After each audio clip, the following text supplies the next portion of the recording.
doing, Shavo? You good? I'm good, brother. I'm good. Thank you for having me, man. I appreciate it. Mate, it's such a pleasure to have you, and it's such a pleasure to be able to talk about new music, man. So you've put together North Kingsley. The name's been out there for a while, but this has been your first few weeks as a fully functioning band. How's it been since Volume 1's out there?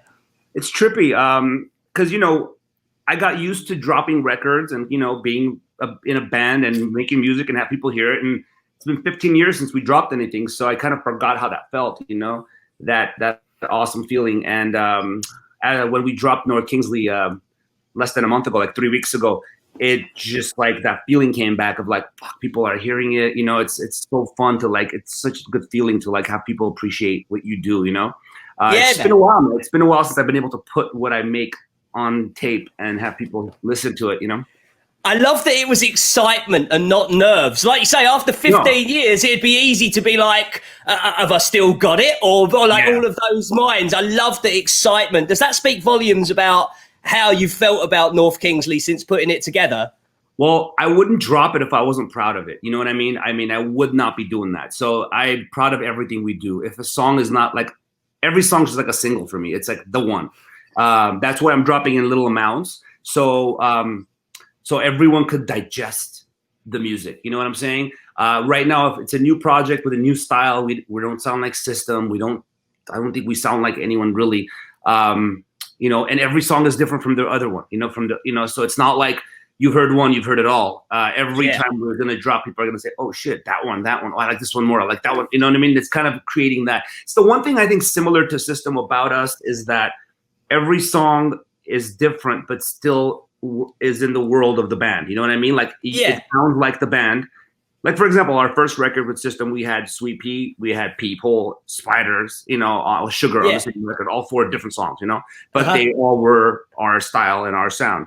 I feel like we're like that. Like, for, you know, the song Like That, Die for the Pick, Shotguns, the songs you heard, none of it sound like each other, but it still is in the world of the same, you know, 3 guys. So 3 more to come very soon, man. Volume 2 is almost on its way. We're almost done thinking about what type of videos we're gonna do, because, you know, that's another thing I'm doing. I'm trying to shoot a video for every clip, have it be a lyric video or have it be an actual video. I'm just, you know, trying to make it work. I got really great ideas for the next 3. So I can't wait for you guys to hear it, because it's another thing. It's like these 3 are different too. And they're a little newer. So the songs are newer, meaning they're written recently. Those 3 were written like a year and a half ago. So it's really exciting, man. I can't wait to have you guys hear the whole thing and then drop the whole thing as an actual collection, you know? Right now it's coming in 3s, but I feel like the last 3 will include them all in like an album form. You know what I'm saying? Right, perfect. Yeah. I love that. I love that. It's almost like you're collecting pieces of a puzzle to get to the whole. To the final puzzle, the final portrait. You know? Love that. Love that. I'm giving it to you mosaically, with little pieces. So does it speak to your fearlessness? Perfect, because it would be so easy. Because I know how heavily involved in System you were. Like, visually songwriting, like from a respect point of view, the fact that you fucking managed hand in the early days, like that's you, that's your legacy. I like to work. Yeah, I like to be a part of things. So yeah, go ahead. I'm sorry. No. Does it speak to your fearlessness that you don't just ape that? It would be so easy for North Kingsley to be System Lite. You know what I mean? Yeah, because I would just do what I did for System, but it's a different. But see, it wouldn't be, because System of a Down is 4 different people, you know, with one common denominator, which is me. I'm with 2 other guys, totally different, have different genre influences, have had different lives, you know, so their inspirations are different. And we're in a different time in the world too, you know, like we're living in a time that like none of us have experienced, you know, before. So it's an odd moment in time. So the music is coming out naturally, the way it should be coming out. You know, we didn't try to make the sound happen. It was just the sound that got created through us being in the studio a lot together. You know, what's funny is when we just started making music together, and once we knew the 3 of us were going to be together, we had like a few songs and everybody was ready to, the other 2, they were like, let's drop this right now, let's do it soon. And I kind of had this thing and said, if we wait a little and we work hard together, I think this could become something way bigger and way more depth, have more depth. And it has become that because we've actually established a sound. Before it was like we were establishing the sound. I think we've established it now, and now we're going and writing music with that sound. You know what I'm saying? Yeah.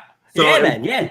To be mature and then drop. That goes to your first question. I'm proud. I'm so proud of what we've done and what we're going to do. I mean, we're still writing material. We'll go in. I have a studio session tonight, tomorrow night. We're going to go write some new music. We already have the next year ready, but we're going to the next year now. We're kind of, we're working on 14, 15, 16 now. So, yeah. I love that because the thing is, like, I've been lucky enough. I've managed to talk to Ray and Saro as well because I wrote, to complete transparency out there, I wrote the biog for North Kingsley. Yeah, you did. Like, fucking, like, you have got real live wire characters around you as well. I was so blown away by not only their passion, but their intelligence and their depth. The thing is, we know about musical depth because we've been on this journey with you, right? Yes. Ray and Saro are both new to us all. So what would you say about their musical journeys and what is the vibe between the three of you? Because this is you putting together a gang again, man. Yeah. That's what it is. It's weird, but it's really cool because I have really cool people, At first I had to get to know them too. It's not like they were friends of mine for my whole life. I met them both about 2 years ago, 2 years and a couple of months. I met them 4th of July time. 2 years ago, we worked, I was working with a friend in the studio and they were there. And, it took a while to get to know each other and to trust each other the way we do at the moment. And I just found them really intriguing. They're both super, super, super talented. I mean, I couldn't say super more, you know what I mean? Yeah, for real. Have things, about themselves that you couldn't change. Like, there's one thing about North Kingsley also, I feel like if you take one of us out, it wouldn't sound the way it does, and that's important, that the three, there's a unit, like his lyrics, his style, I'm talking about Ray is just right there where, it's like I couldn't have asked for someone more intelligent and, at the moment, a better flow, because he has so many different aspects to him. He's not just a rapper, he actually was in a hardcore band back in the day. So he shit, I didn't know that. Oh yeah, dude. He started rapping like later in life. Like me, I started playing bass later in life. I was a guitar player. So he was a singer, went off and then I think he rapped as a joke in the beginning. And then that turned into people were like, dude, that's no joke, dude. you could do that. So that's great. And then Saro as a producer, one thing that's weird is like producer in the hip hop world is Saro. Saro makes the beats. He does the sounds. He does the he puts everything together. And producer in the rock world is like what Rick does, where it's like what I've been doing. So we're like, he's an amazing producer, man. I just have to say, I heard some of his stuff before with a little coaching and a little time spent together. I think he's blossomed to become like one of the biggest producers out there. I feel like he's like on his way to being recognized by the greats. No joke. I love that. Like your guy for this is Rick fucking Rubin. That's right. That's my inspiration. Because I saw him do it 5 times. I was in the room with everyone he worked with. It wasn't something I tried to. It just. So when I go in with them and they show me a production and they show me like a song and it's because sometimes they bring songs to me and they're like, look, we did this, we put his vocals here, and then what are you doing? And I go, okay, boom, boom, boom, boom, cut this up, do this here, let me play this on top of this moment. And then all of a sudden it's just like a puzzle. And then I hear it like that. And I'm like, okay, try your vocals like this. And he'll do his vocals a certain one, like boom, you got it. Now cut it in half, double this part. And all of a sudden you get this track and we listen to it, we're like, high-fiving each other, because it happened. And it's all of us put together to make that happen, And I think we all have roles within the band, which is really great. I don't think everyone should be doing the same thing. Then it's like, you can't wear the same hat. If the quarterback wants to also catch the ball, that's not going to happen, right? If you need a quarterback, you need a good blocker, and you need a good wide receiver, and you got a touchdown.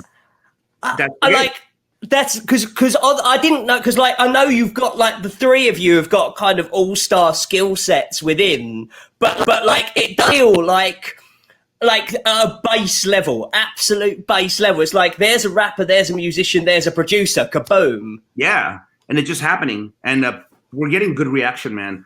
better than I thought we would get, because I was thinking we would get more pushback from System fans, saying this is the System. And there's those people saying that, which is fine. This isn't System. I'm not trying to make another System. I'm just trying to work, bro. I'm trying to work and get whatever I have out, any way possible at the moment, And shit, you can't hate on that. I mean, if you do, you're small-minded, you don't like it, don't listen to it, dude. I'm not trying to make everyone happy with this. I'm trying to make us happy, and as we're doing that, I mean, I'm really intrigued that everyone, like not everyone, but 90% of people are kind of taking this. If they hear it, they dig it. Yeah.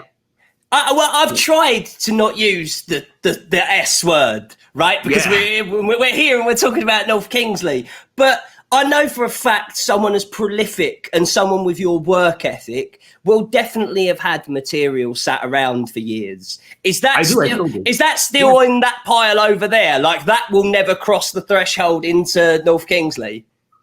Okay, I'm not going to say never because I don't say never. But I do have other things. I have like more. I mean, remember when System makes records, I'm like second or third up on bringing songs in. You know what I mean? Darren brings a lot. Serge brings music in. I bring music in. So I'm sure like I have 30 different ideas. Like probably 10% of that could be involved. You know what I mean? So there's a lot that I can use elsewhere. But I want to give System that shot whenever it does happen. I'm very creative, so I'm keep coming up with music stuff as it goes. So there's no lack of material at all. And if I have to go in that pile, and if I hear something that might work for North Kingsley, I just might use it. But like I said, it's there, and it's I'm going to go off road for one question, because you mentioned Rick Rubin, right? And I've been interviewing people for 18 years now, right? And so my list of people left to go is like this big, but he's on it, right? And I've spoken to so many bands across metal who have worked with Rubin, right? And that's from yourself and Metallica to fucking American Head Charge, right? I've spoken to a band about the Rubin experience, and no two answers are the same. Probably not. What is the Rick Rubin experience like when Rick is working with you on a record? What is that like? Crazy. Let me think. I think he works with artists that already have something. You know what I mean? So he doesn't try to overproduce. He doesn't try to like play things for you. He doesn't try to write things for you. He doesn't try to like make the music for you. He'll just take what you have, listen to it with his ears, and give you his take on what should happen. And he has a pretty good track record of knowing how songs sound good. When songs sound good, he pretty much knows that this is what you have to do to make it sound good. It's in his DNA. So that's what he does. So it's what the band needs his help with. He doesn't come in saying, I'm only good at arranging. No, he comes, if the vocalist needs help, if the vocalist could be more interesting, he'll find a way to make them more interesting. If an arrangement is not correct and a song needs something still, he can hear the song and be like, it's a great song, it's missing something. Let's create something. Let's do something. This section seems a little empty. Boom, he makes us go in and redo it. He doesn't say, do this, you know what I mean? Sometimes he said that. So, like, I remember during Aerials, he came up with a part. He didn't write a part. He just said, that part you're doing, play that heavy. That's it. And it moved the song. You know what I mean? We thought we were done with that song. We're like, okay, well, this is the song. We're just going to play it for him. He's going to say, okay. He said there's a little section where it could get bigger. We're like, really? Okay, when we got together, Darren did. It's like, oh, shit, dude, that just became Aerials. Fuck. So it's not like he's in your face and he's making you do shit and he's a producer where it all has to be his way. He's very democratic. Even when we choose the songs, and I'm talking strictly System, but when we chose the songs for the record, he has a say in that, but he's just a vote. You know what I mean? He's not the end all, but you know what I mean? He's one of the votes. And, 4 band members, him and the managers, and that's who like grade songs. You know what I mean? What's that vibe like? Because Rubin is like fucking like so laid back. He's virtually horizontal. Pretty much. He sometimes is horizontal. He's a lot of times he lays on the couch. Physically, literally laid back down and like listening because he's in there for so long. He just he's a fly on the wall half the time, bro. He's a fly on the wall listening to what you're doing, and then when there's something that needs to be said, he'll say it. But he's not in your face. I really appreciate his style of production. I really do. It's not stepping on an artist's toes. It's fully just helping the artist grow. And what it does is it makes your next song better. It makes the next song you write by yourself have those parts in it. You know, you see what he does, and then it kind of grows on you, becomes a part of you, you know? Right, I'm sure right. all of us in that studio working with him have all developed and gotten better as artists because of him. So I give him that. I always loved the idea of the laid back and the psycho groupie cocaine crazy. Always worked for me. That when we wrote that. Perfect. Really I love it.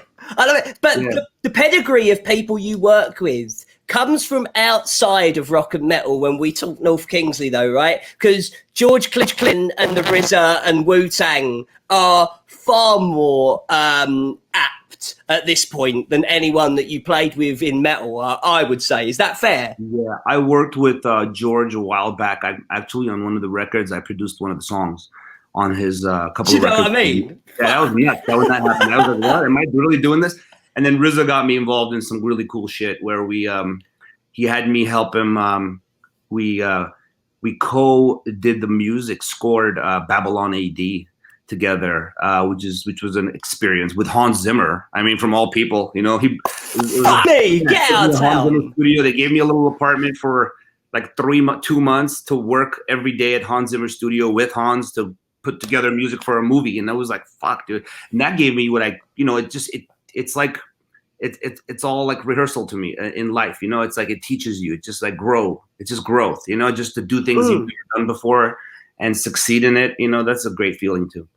Did you hear sound differently after doing that with Hans? Because like, there's a difference between Trent's doing 9 Inch Nails and Trent's winning Oscars, right? Oh, for sure. What it does is, what it did to me is I write more cinematic now, just not by choice. Yeah. If you, and you know, Sorrow and I have that in common when it comes to music. When we do songs together, this is how it started. When I was learning Logic and we did our first track together, it was cinematic. It was like, it could be a background of a movie. And we had this friend, he's a producer and a director. He does films. I met him through Quentin Tarantino. And he has this movie in mind that he's going to do. I can't let any cat out of the bag, so I'm just kind of being very vague right now. But he's a pretty well-known director. And he came into the studio when we were just starting out. We only had beats and we had a little bit of vocals, not much. And this was like a year and a half ago.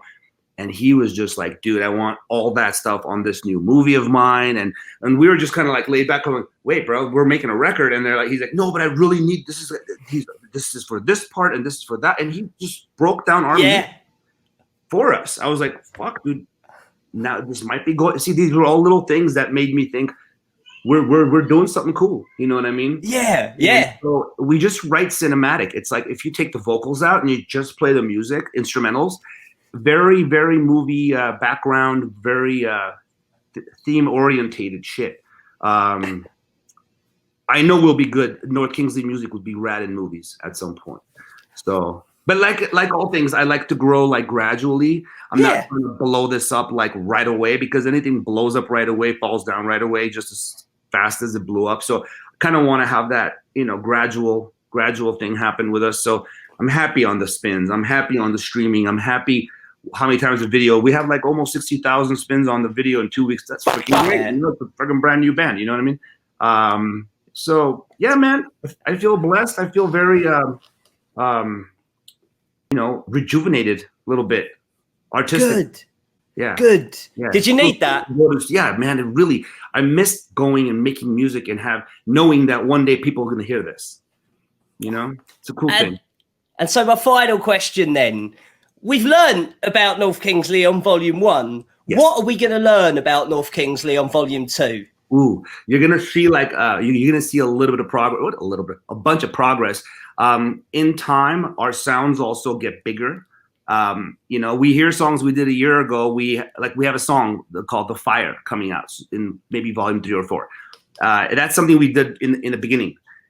The sounds now sound a little too prehistoric to us, you know? Kind of sounds like, oh, we did this a year ago. So Sorrow went in and delivered a version of The Fire to us where I'm like, fuck, is this the same song? Are those my riffs? Are those my part? You know, it's just amazing. Like, this is what I'm talking about, the growth in all of us, you know? Sorrow's production every time, every day he brings something, it's like bigger.